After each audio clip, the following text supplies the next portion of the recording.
excited for today's episode. I am joined by two of my closest friends in the whole wide world. I've never been so nervous to record a pod because it's actually like people who know me my whole life.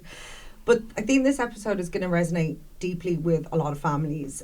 We're talking about living with autism, but also just children with big emotions. So Claire and Robyn have 4 kids between them. Their both sons were diagnosed with autism. And they're here to share something I don't think we hear enough of. The real honest version of their journey. Not the filtered version, not the clinical version, but the emotional, human, day-to-day reality of parenting children through a difficult time and families through potentially a difficult time. How beautiful it is, how brutal it is. And, you know, we could have had all the experts here, but this podcast is about having real parents and real women telling the real story. So I think we're going to be talking about early signs, what diagnosis felt like, what helped, what didn't, how families and your relationships navigate this time. And then just the moments of despair, but also kind of how it changed you in the most gorgeous way possible as well. So I think it's going to be an emotional one. It's going to be an emotional one. Now, these two also, as I said, have known me my whole life, so no doubt they're going to take the absolute piss out of me throughout this too. So, welcome, ladies. Thank you. Thank you. Let's just kick off a little bit. Like, tell us a little bit about yourselves and your family dynamic before we get into the kind of early years. Claire? So there is me and my son Murph, who's 10, who is autistic, and my daughter Dea, who is 8, and our dog Bear. Who is the most gorgeous dog in the whole entire world. He is a good boy. Well, I have Lara, who's 9, who's a little firecracker, and Freddie, who is 6, and he is autistic as well, and my husband Nicky. Another Nicky in my life. There's very important people. But there's only one. Nicky, you. The number one Nicky in my life. Yeah, you know him, baby. And Nicky, who's coming later on. Oh, yes, of course. And Nicky, we're all the Nickies. So let's kind of go back a little bit. So let's go back to the beginning. And I know a lot of this conversation might bring up some raw emotions. But you're in a safe space, as we say. Talk about the kind of early signs and recognising, I suppose, elements when you look back now, and then how you went down that diagnosis path. And then I suppose for parents, like that feeling of confusion, I suppose, uncertainty, being dismissed. Can you talk a little bit about that? Mm-hmm. Well, the thing is, like the really frustrating thing about autism is that it's just such an individual thing to the person. I've been to so many courses for parents and met so many parents since we got our diagnosis, and it's almost like we're all dying to find something in common, other than the fact that we have autistic children, but dying to find this commonality between our children, and there isn't any. Really, it's really difficult. Like some, in some of the parent groups that I'm in, people, I for one, I'm like, I'm a bit jealous of them. Like their kid, like is toilet trained, and like Freddie's toilet trained now. But at the time, I was like, I don't know if he's ever going to be able to do this. But they don't eat or they don't sleep. Whereas Freddie's an amazing eater, an amazing sleeper. So you have to just count your blessings, and these kind of groups kind of help you, and talking to other parents with autistic children really help you kind of see the bigger picture and kind of go, okay, everyone is going through it, and whilst you have some things in common, it's hard, but you can all kind of connect through that. But when you say like about there being so many different traits for, in inverted commas, autism, then how do you as a parent, or how do professionals decide that it's autism? Because I suppose, and I know, sorry Claire, we will get on to you, you two know this, but most other people don't yet because I haven't really shared it, but My daughter, you know, we've always joked about her being spirited, and she's got big emotions, and she's had sensory issues since she was about 18 months. And she had basically, the only way I can describe it is like a breakdown 2 weeks ago, and wouldn't leave the house for nearly a week, and it's just thrown our whole lives upside down. But she's only 3.5, so we're getting all these mixed messages at the moment saying she's been referred to a child psychologist and they want to do an autism assessment. But then we go to see some of the professionals we're given, and they're saying, we can't diagnose her at 3.5. You'll have to wait till she's 5 or 7. Then I've got people saying to me, stop trying to overlabel her, which we're not, by the way. You know, it's not a fix-it mentality. But we have to think about what's best for her. And I am so confused right now. Like, Claire, what about you? Like, how do you pinpoint autism? Well, I suppose every journey is a unique journey in itself, right? And that's what it's a spectrum, do you know? Yeah. So I can just relate from my journey with Murph was, you know, on the outside you'd see this kid who was just like, you know, a happy little kid, do you know, who was speaking, who was, you know, intelligent, who was able to kind of communicate, but the transition from emotions was just big, do you know? Every child has, I hate to use the word tantrum, but children have tantrums, and children need to have tantrums in order to release, you know, it's a release of energy. And Murph's just seemed to be that much bigger, but yet people will be like, oh no, you know, like he'll grow out of that, and you know there was an awful lot of that. Boys are so different. Boys, you know, it's like he's a little boy, they're boys. Boys are boys and girls are girls. Yeah. And I was like, no. And this thing where I don't know if you felt it, but I feel when that happens with Al, I mean, she goes from 0 to 100 like that, and when she gets to that moment, I mean, we've lost her. Like it's like looking at a different person. I don't recognize. Sorry, I'm going to be the first to go. I don't recognize her when I see her like that. And it's scary. It's really scary. And people have kind of looked at me as in, oh, she's poorly behaved, and, you know, that I'm doing too much gentle parenting. Anyone who knows me knows I'm not a gentle parent. Did you see signs from, like, birth, or it was only really as they started developing, like reaching certain milestones? Do you know what? It's so funny. I was thinking about it the other day, and I have to say, pure ignorance on my part. It never dawned on me. Autism never dawned on me. I don't think that's ignorance. I don't think. No, like because I thought autism was like non-verbal, non-communication, like no communication, no affection, no nothing. Like you know, like really, like I had no idea of the actual spectrum of it, right? So for me, it was the thing that we got the ball rolling for us was his speech, because his speech was delayed, and it was during COVID. So we were bringing him to speech therapists who had masks on. Oh, God. And I'm like, how's this helping? We brought him to a speech therapist who initially was like, okay, well, he's got great eye contact, so I wouldn't worry about autism. And I was like, oh, well, I wasn't worried about autism to begin with, but okay. And I'm like, why are you saying that? And then she was kind of going, yeah, he definitely has a speech delay, like quite a severe speech delay. So I was like, okay, grand, let's work on it. So we continued to go to her. Then we changed. Claire actually gave me the name of another speech therapist. But one of the another thing other than his speech was that he just started hating Nicky.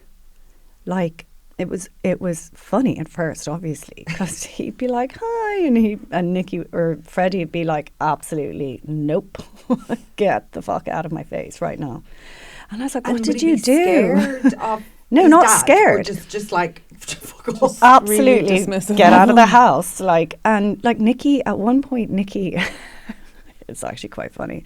He came in one evening from work, and Freddie went over and took his hand and led him out of the room, and Nicky was like, oh my God, he's bringing me in, we're going to go play a game. And then he led him out and then closed the door after him.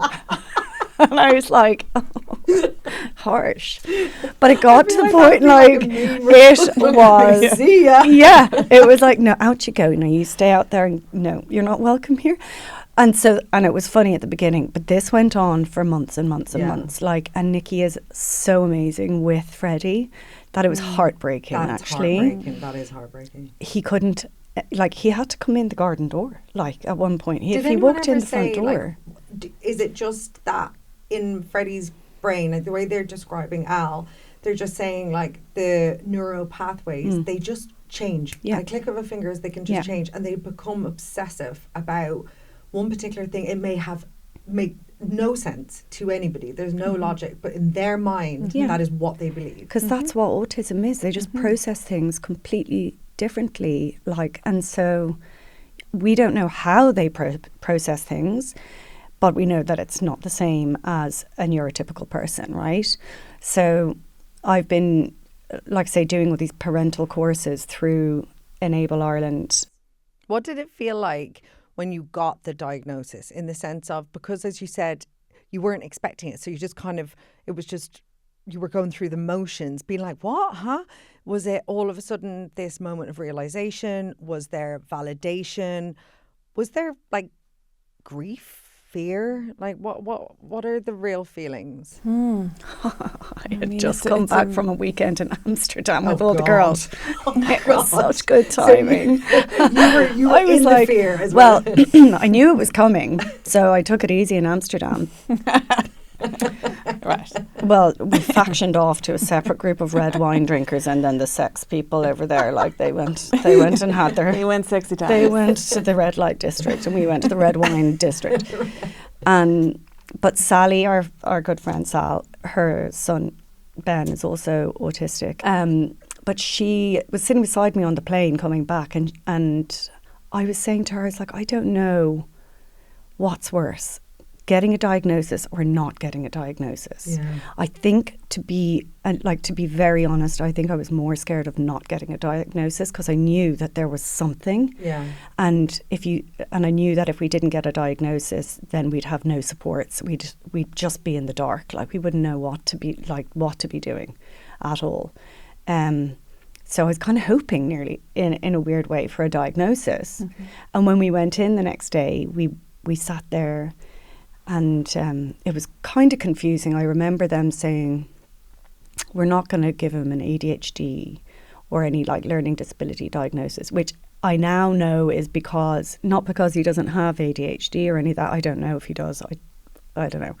He has no diagnosis, but they weren't assessing for that, so they can't give one.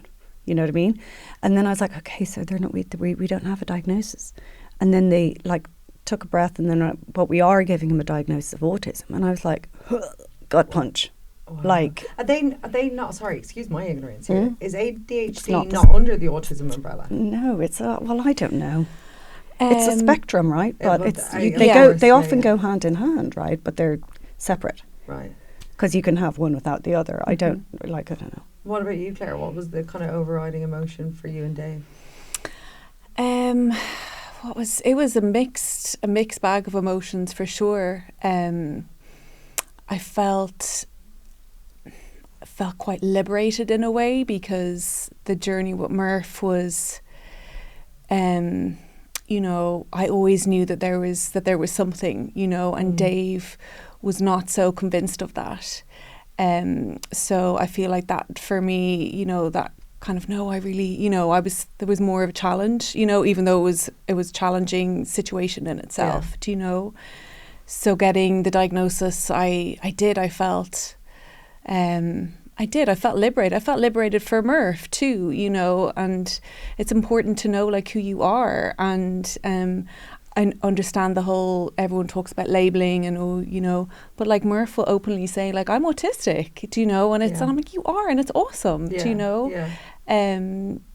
so I think that was, liberated, but then also I felt intimidated too by, what does this mean?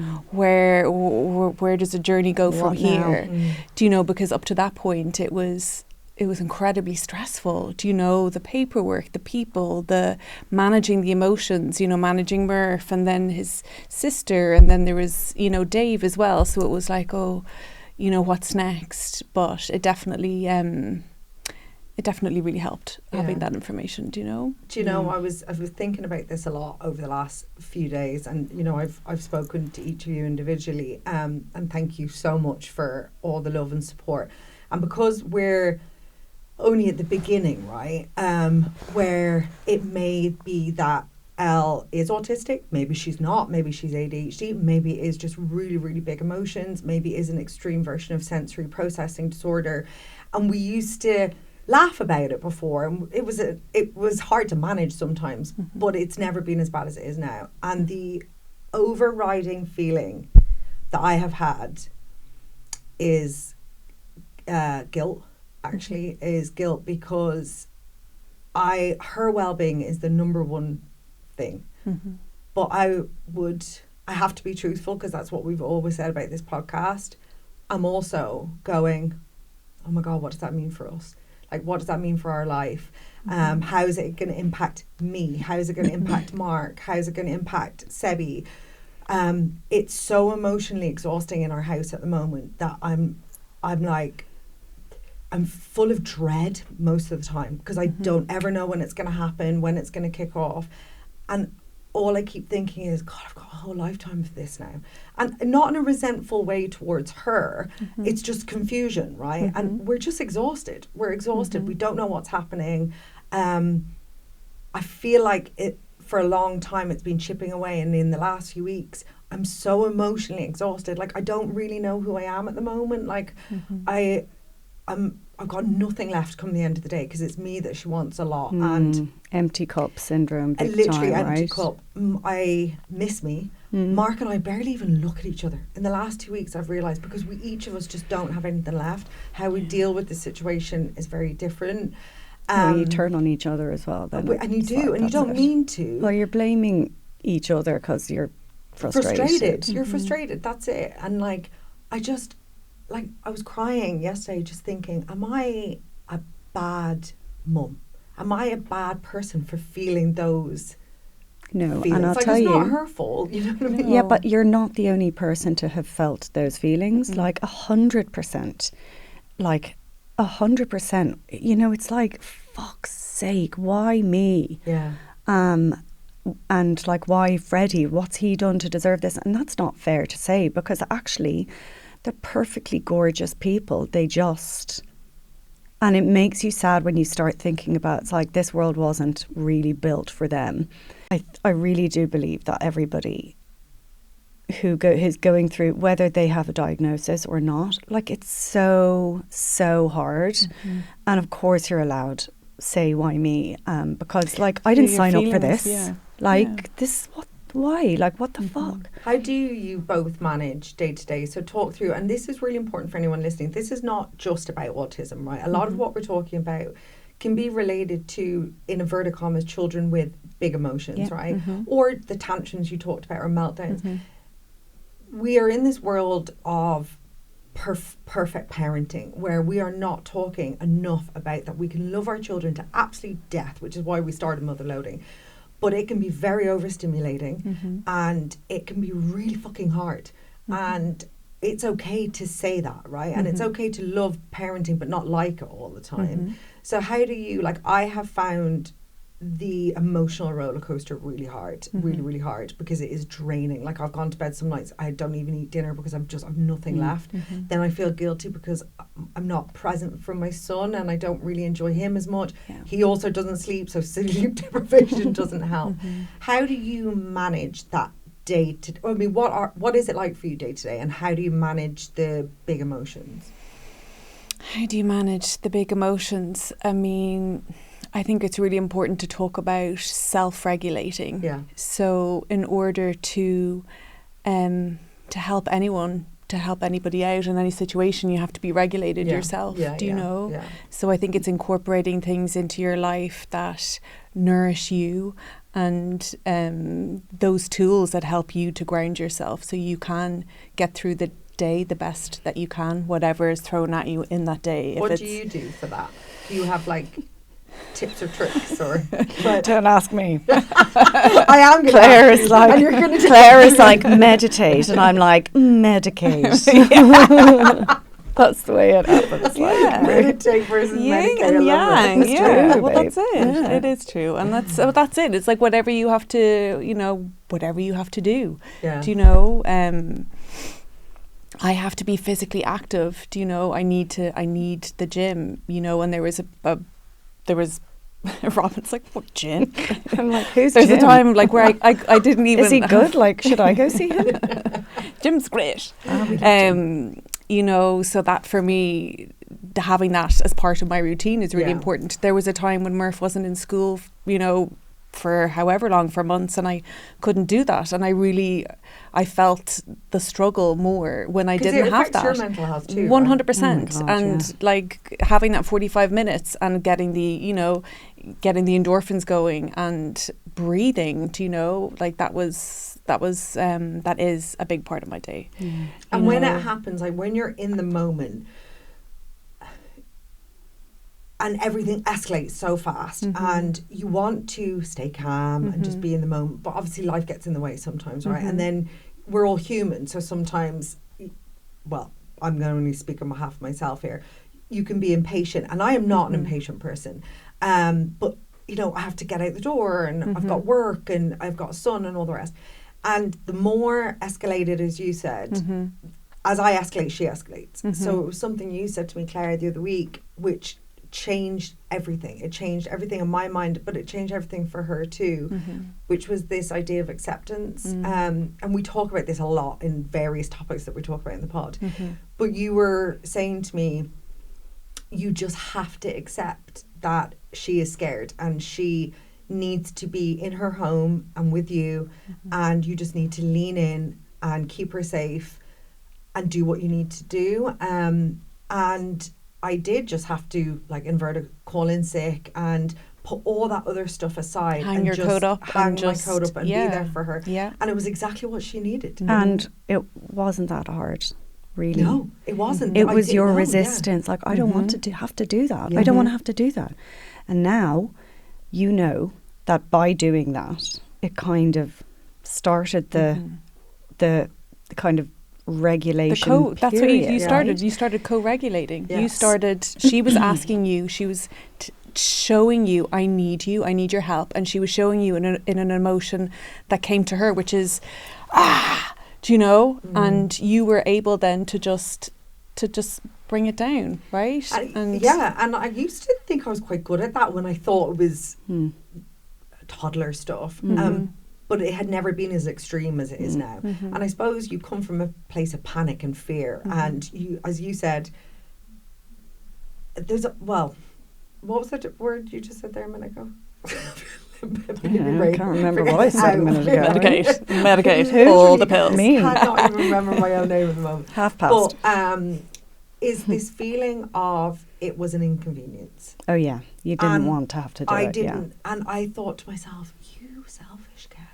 And again, it's like, I'm not a fundamentally selfish person, I don't think. No, you're not. My not. children are the most important things to me in the world. And seeing the level of pain that she was in was absolutely heartbreaking. But I had to let go of that part that was like, we're on the clock, gotta go. Fair play for even saying you selfish cow to yourself in the moment. Like, mine comes at like bedtime. It's like, really hard. why did you do that today? It's like, wait, you're going to bed, right? You're trying to sleep, yeah?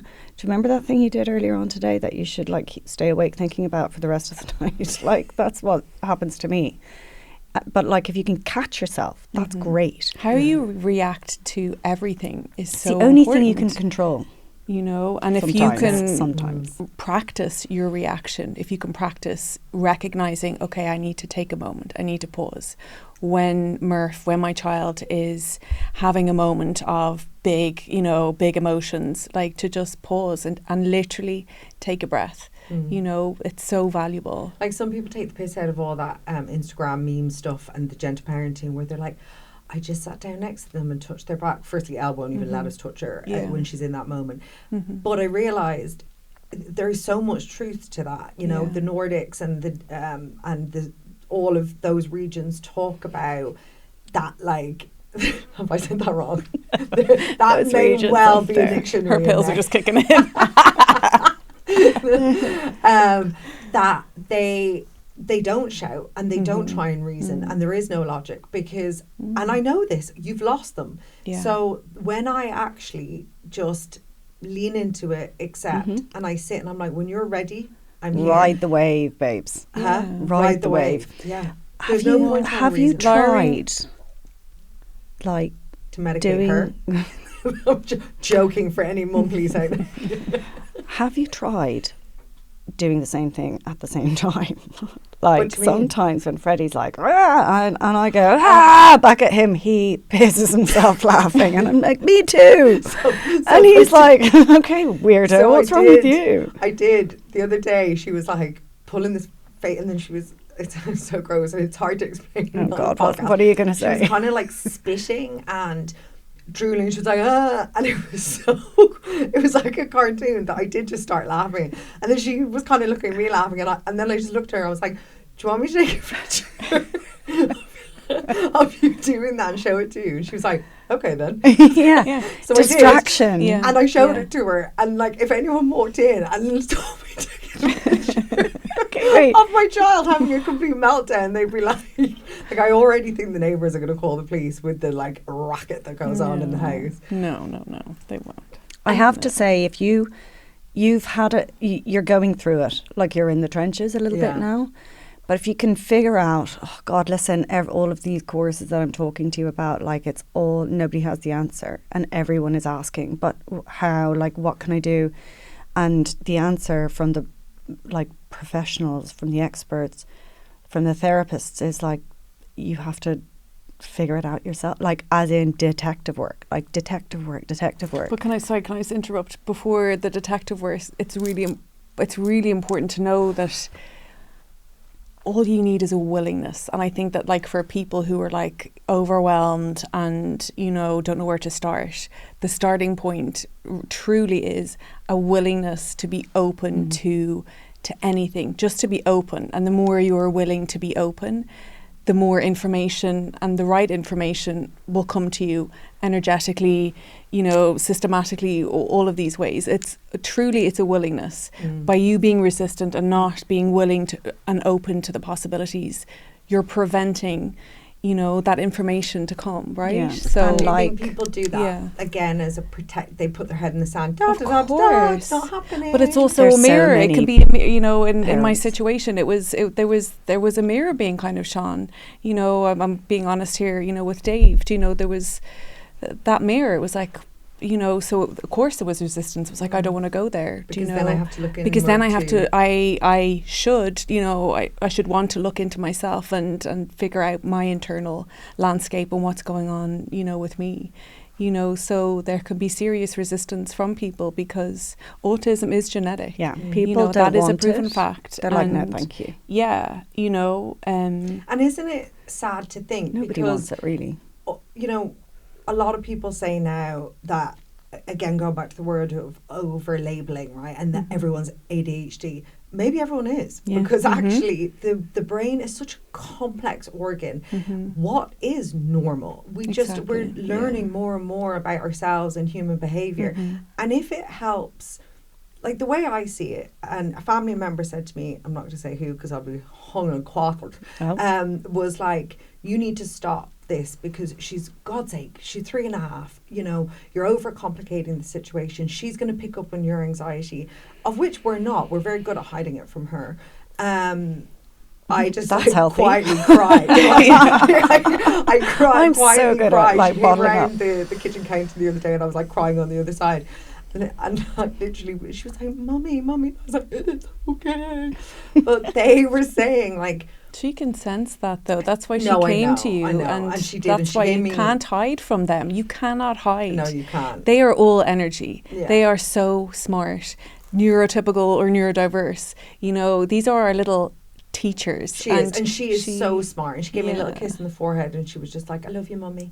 And I do. That was I do try to hide it from her, but I said to that individual, I was like, this isn't just about Al, right? This isn't just about that we're trying to make an excuse for her. This is about the support that my family need. I was like, Mark and I don't know what we're doing, and we're trying really, really hard. Mark, a bit like your Nicky, he feels, I think it's affected his bond with Al, because she doesn't, he feels that she obviously prefers me. She doesn't, right? I'm her safe space, so she comes to me. Yeah. He takes it very, very personally. And I said to him recently, I was like, because, and it's not intentional and it's not in a bad way, I was like, you parent her in a way that what can you get from her? It's about you. You're not parenting for what she can get from you. Like, it's about what she gives to you, if that makes any sense. And I was like, I think she senses that. And, you know, these children with big emotions, neurodiverse, not neurodiverse, they can just sense where true home is, I suppose. So for a lot of people going through this process, it's just a support for themselves. And also, like, Freddie obviously, like, adores Nicky now, but he's still very much, I want mommy, I want mommy, I want mommy. And I think that's just, I mean, whether he's autistic or not, like, you know, it's a biological thing sometimes, isn't it? Yeah. And what about a the lot beautiful? of the time. You know, we've talked about some of the hard times, and we could be here all day. And as you said, because there's so many, it's a spectrum, and everyone's journey is really, really different. But what do they give you? What have you learned from them? Something that's just like shook you to your core, that you didn't expect? I mean, I think we all strive to be our most authentic self. I think that's, you know, the ultimate kind of, if you closed your eyes, like, what is this all about? What does that look like for any of us? I couldn't tell you. But for Murph, Murph is his most authentic self. They can't be anything, you know, but. Yeah. And isn't lovely. That gorgeous? Yeah. It's really amazing. Yeah. Do you know? I do love a no filter sometimes. Like, it's really fun. And there's no filter with Murph. Like, you're having a shit day, and it's like, yeah, I know you're having a shit day. You didn't know what to tell me. Like, you look it. Or it's saying it to someone else. Did you have to unlearn what being a good mum is? Did you have to kind of change your mindset, or it just felt very natural to parent the way you parented? No, I think just learning more about autism helped me become much, like, listen, it's a lesson, a perpetual lesson in patience as well. Yeah. Because, like, for Freddie, like, him, like, not everyone, but I think in a lot of cases, what was triggering him would be transitions, not knowing what was coming next. Okay. I didn't know that. And I'd be like, come on, get up, we got to go, let's go. And he'd be like, he needs to finish whatever it is he's doing. And it might take 5 minutes, which feels like 5 hours. But you just know, okay, well, if we have to be somewhere at a certain time, we need to give Freddie the heads up like 10 minutes before in case he's doing something or watching something. So, and then he's like, it's like night and day. Like, seriously, trying to rush him is just not an option. Patience is what I've learned. And patience is more. Patience. And one thing in your day, you know, I feel like as parents, we've put so much pressure on ourselves to fill the day, right? Yeah. And listen, like, life, you know, life is like that. And when you have siblings and you've got things to go to, do you know what I mean?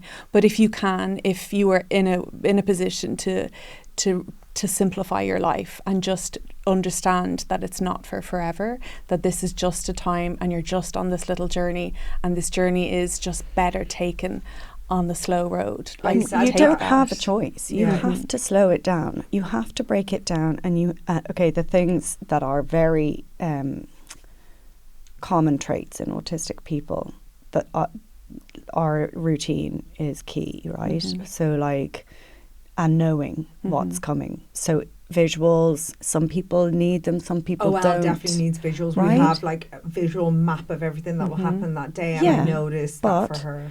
If there is anything, like, so for Freddie, we used to do it all the time, But then I'm like, well, Lara has so much going on, and sometimes we have to bring her places. So I don't want to keep it too, so I tell him each day what's happening, and he kind of has a rough idea, and then he's fine. But, it's just that keeping routine. And if there's anything that is not in the routine, like even in school, where he loves school, thank God. But like if they had like a fireman come to the school one day, so they didn't have circle time or reading corner or whatever. Yeah. And he went nuts, and it's really hard. He really likes to be in control, right? He needs to be in control of what he's doing, or he needs to know what is happening. And if something happens that is like out of whack or out of sequence for him, and I know that is what trigger, it is. It's also really important to, to comment on the controlling thing, because initially that was something myself and Dave would be like, he'd be like, he's just, he's trying to manipulate, he's trying to control. Yeah. And, and it's not what's happening. And it's not, it's a coping mechanism, the need to feel in control comes from a sense of, safety. By me, exactly, feeling safe. And of course, like any person, when you feel safe in yourself, you feel more safe in environments. So, those moments when you're like, you're manipulating me. They're not. Well, sometimes they're doing sometimes they might be. That's it. It's hard to how do you know? It's hard to tell the difference between like Freddie's autism and him just being a little bollocks. Because Elle started seeing a shift, and when we've lost her, and then I know because I can see it in the eyes, and then it's the red mist. It's the red mist. But then she knows that when the red mist happens, we all kind of calm things. So she'll fake the red mist, and then she'll be like, "Can I have cat too?" I'm like, "You're so full of shit." I'm not falling for it now. Yeah, and sometimes I don't have the energy. I'm like, Freddie, actually, like, absolutely. I say to him, I'm like, Freddie, please don't do this to me today. And he goes, oh, okay. I'm like, oh my God. What? Don't be autistic today. But like, he wasn't. He was just like, wanting to do what he wanted to do. And I'm like, oh God, not today, Freddie, please. And he's like, okay, mummy. And both of you talked about, and you've both referenced, obviously your partners and then siblings. Talk more, if you can, about the impact. Just, I suppose I don't want to say the impact of autism, like it's this dirty word, but more the impact of big emotions being in the household, and then a lot of your energy goes to that. What's it been like for Dea and your relationship with Dave? And the fact that Murph is older than Dea, and so Murph is your first, but Lara is my first. So there's a nice kind of juxtaposition.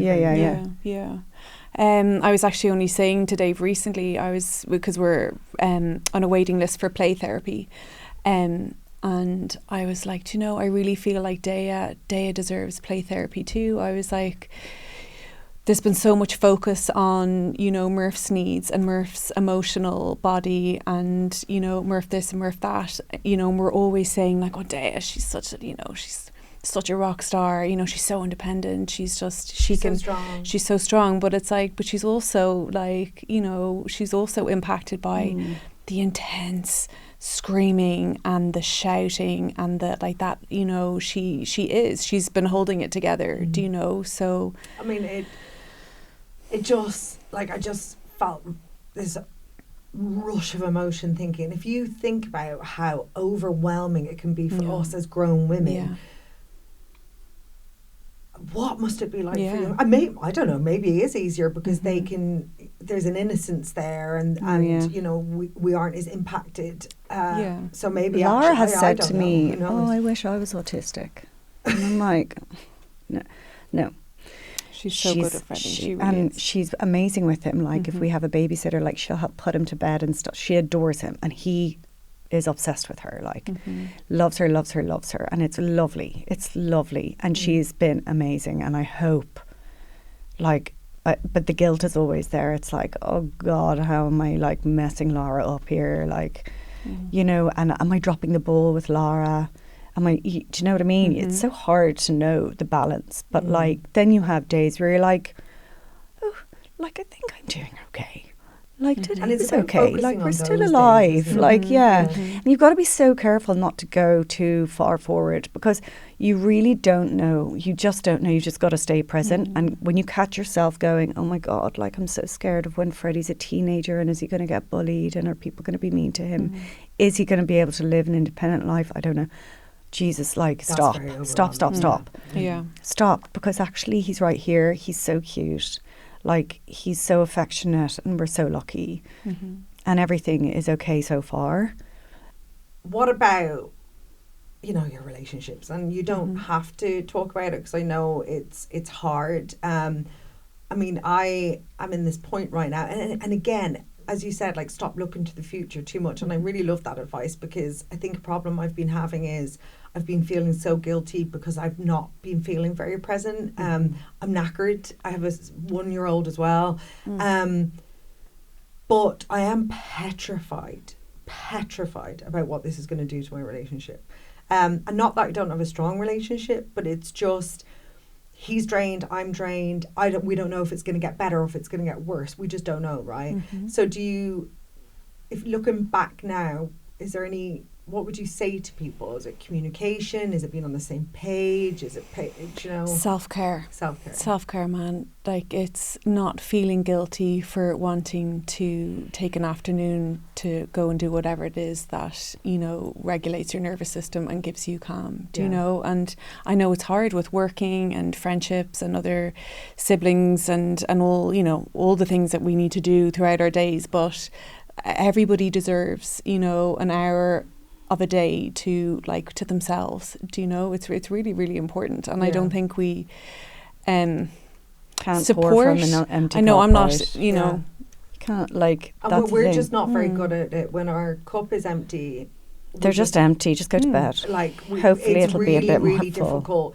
You know, what I've realised is one of my coping mechanisms for when Al goes to the dark side, and it could be 10 minutes, it could be an hour, is my only way of coping was to detach from the moment a little bit. But then I was detaching so much that I was actually finding it really hard to come reattach. back. Yeah. Like, it was like I was like drowning, and I was getting further and further away from the beach and land, and I just, like, I felt kind of numb and empty then a lot of the time, which, you know me, like, I love to have a laugh. I love people, and I just felt like I was really losing myself because I was detaching so much. So then try and give to another person, it's really impossible. So, you know, Mark and I have always been really good at date nights, and everyone goes, oh, aren't you lucky? It's not a luxury. No. It's an absolute necessity. It is. Like, because it is our only time. He's not great at snapping back in either. We're not very good at just, like, letting it go. Like, Al could have a meltdown, and then she's like, da da da da da.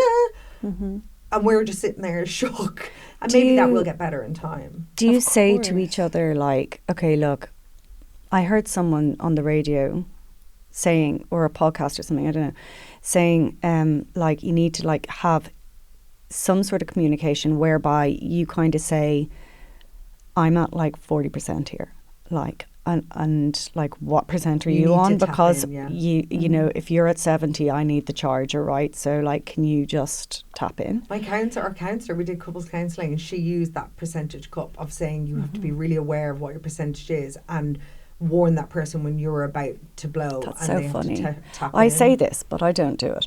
And when I do it, it's me going, I'm at 0%. I'm at 0% every time. And now I don't want to hear what you're at, okay? Yeah. Like, what I said at first. It's almost like you have to get to burnout in order to get, you know, the card, the whole pass to exit. Do you know, where that makes absolutely no sense? You know, getting to that point isn't helpful for anybody. No. So it's the knowing, like, I know that I'm struggling here, and I need what will help me. Okay, Claire, I know what will help me. It's having an afternoon, it's going for a walk with my dog, it's being in nature, it's doing a breathwork journey, and it's disconnecting, and it's not talking. And that is what is going to revitalise me and my nervous system in order to take on the next day. Yeah, because we do come from a generation where we believe that we have to do everything for everyone. You're not allowed you're not allowed to struggle. You're not allowed to not cope. It's almost like a sign of weakness. Yeah. That narrative has to stop, because self-care, as you said, is the most important thing, because that is a domino effect on your mental health, on your child's mental health, on your partner's mental health, and your happiness. And I think it's funny, over the last few weeks, it's like in most relationships, you go apart, you come back together, you feel distant, you come back together. Since we've started having the conversation, when the GP said to us, we think she needs to go for an autism assessment, it's like something clicked in Mark's brain. I mean, Mark, we say, has ADHD, in the sense of, when there is an NHS checklist that you can get as an adult, and it says like, how many of these boxes do you tick? Mark basically ticks like 14 out of the 15. But if you said to people who know Mark, they'd be like, nah. But again, it's like fully functioning adult. But I think for him, in his brain, he found it just too much of a sensory overload when she was going to the dark side. He really struggled, like, sensory-wise, to deal with it. And it was all consuming. It was all like it was all in your guys' heads. Yeah. And you're overloaded with this information and this energy that you're getting, but you don't know what to do with it. Exactly. So you need somebody. That's where, when you get the information, when you get help, when you actually get help and it's written on paper, there's, there's relief in that, like. And I've seen the shift in him, where now somebody's used the word neurodiverse, whether that's autism or not, or maybe it won't be. That has helped him. There's this level of, maybe it's brought empathy. That's what a lot of people say when they themselves get a diagnosis. And even like kids, when they're a little bit older, they're like, well, I'm happy because now I know why I feel like this and why I think like this. And, and I'm not the only one, and I'm not crazy, and I'm not weird, So if you could give a piece of advice for mums, parents, they're at the beginning of the journey. I mean, obviously you've spoken to me on a personal level. If you could just say one thing as we kind of wrap up today, what would you say to them? Like, it's okay, do this, do that, like anything. What would you say? One piece of advice?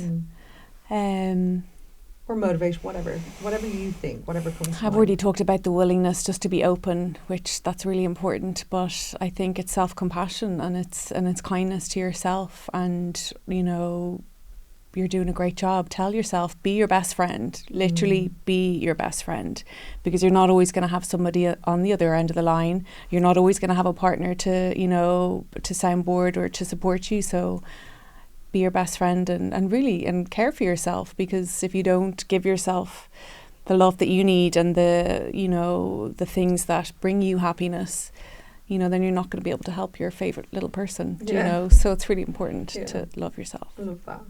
What about you, Rob?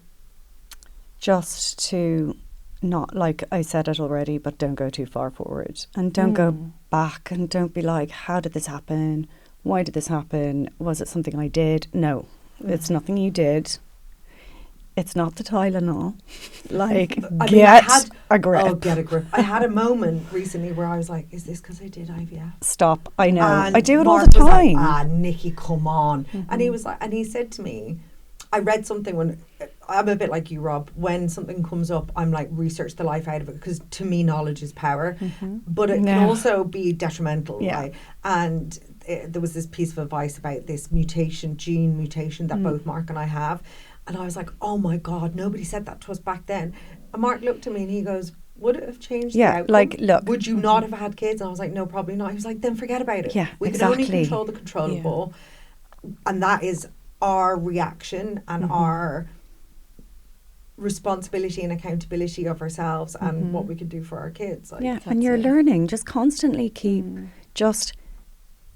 this is when Freddie is trying to regulate himself. He says these words, stay focused. He always goes, okay, stay focused. And I love that. I'm like, where is that from? But he does. He says, stay focused. And I'm like that. Okay, stay focused. Just chill. Okay, ride that wave. Feel the feelings. You're going to feel the feelings and learn from them, because from those, like, troughs come the peaks, right? Like, there are really, really hard times, and they don't last forever. They might last what seems like quite a long time, but you have to know that it's not going to be like this forever. You have to know that. And even though you don't share those times too, I think sharing, there are so many people on this journey too, and I think it's, if you're open to talking with other people, other families, support groups. I have to say, Neurodiversity Ireland, run by incredible parents who they all have children that are on the spectrum. They are making waves for the neurodiversity world, and setting up this a lovely space in Sandymount for kids on the spectrum to come. It's all sensory led with occupational therapists, play therapists. I think it's so important. So important. Just those little phone calls that you have with people, like even sharing the journey with you, Robyn, like those quick little chats on the phone. Do you know? Fill out the forms, Claire. She'd always be like it reminds you that you're not alone, and to normalise the moment, because as you said, Rob, and it's something that I feel a lot. When you're in that moment, it might not be that long, but when you're in it deep, it feels like that's your whole life. And it's really hard to remember the good around it. And you're like, this is my life now. Oh my God, this is. And like Mark said the other day, he was like, life is just, it's hell. Like, it's hell. And I was like, I was really hurt, and he didn't mean it. He was just in that moment. And I was like, but what about this? But these times, and that's a horrible thing to say, but I'm probably guilty of doing it myself. It's you're allowed to feel a feeling in the moment, recognise it, and you're allowed to tell someone how you felt in that moment. Doesn't mean you feel it all the time, but it's a permanent feeling. It can feel like all the time when you're in it. So I loved what you said there about like, stay focused. Yeah. This will end. Yeah. It will. And then you'll get on. Yeah. And also respect people's feelings. Yeah. Like if somebody's saying like, I am feeling this way, it's not for you to say, well, now, do you know what I mean? It's like, let them feel their feeling. Yeah, you're shit and your world feels like hell. Feel it, and I'm here for you, do you know, and look towards the future. And that's it. I mean, everybody's emotions are valid, whether you are neurodiverse or not. And that's why I hope this episode is really useful for people who are just dealing with their own emotions or their kids. It's just like you're learning a new language, right? Yeah. You're just learning their language a little bit, right? And you're trying to teach them your language in a way that is the you guys, for anyone that didn't know. The what? The dictionary. The dictionary. I get all. So Robyn knows this. I never know words of songs. Oh my God, people's names. So I say like, what do I say instead of? Is it shit brick house or brick shit house? Yeah, exactly. Case in point. Case in point. Right, my loves. Love you. You are both the most amazing mums ever. I'm so proud of you. Thank you for being an incredible support to me, to each other, to so many mums. And you both are doing an amazing job. And your sons are like a testament to what? I thought you were going to say testing. I was like, testing. Yes, Indeed, they are. Yes. Oh, like Murph. I mean, unfortunately, I don't get to see Freddie as much, or Murph, because obviously I don't live here. But I mean, Murph is just and Murph loves Laura. I'm hoping that maybe someday. Keep it in the family. Keep it in the family. All right, babes. I love you. Bye.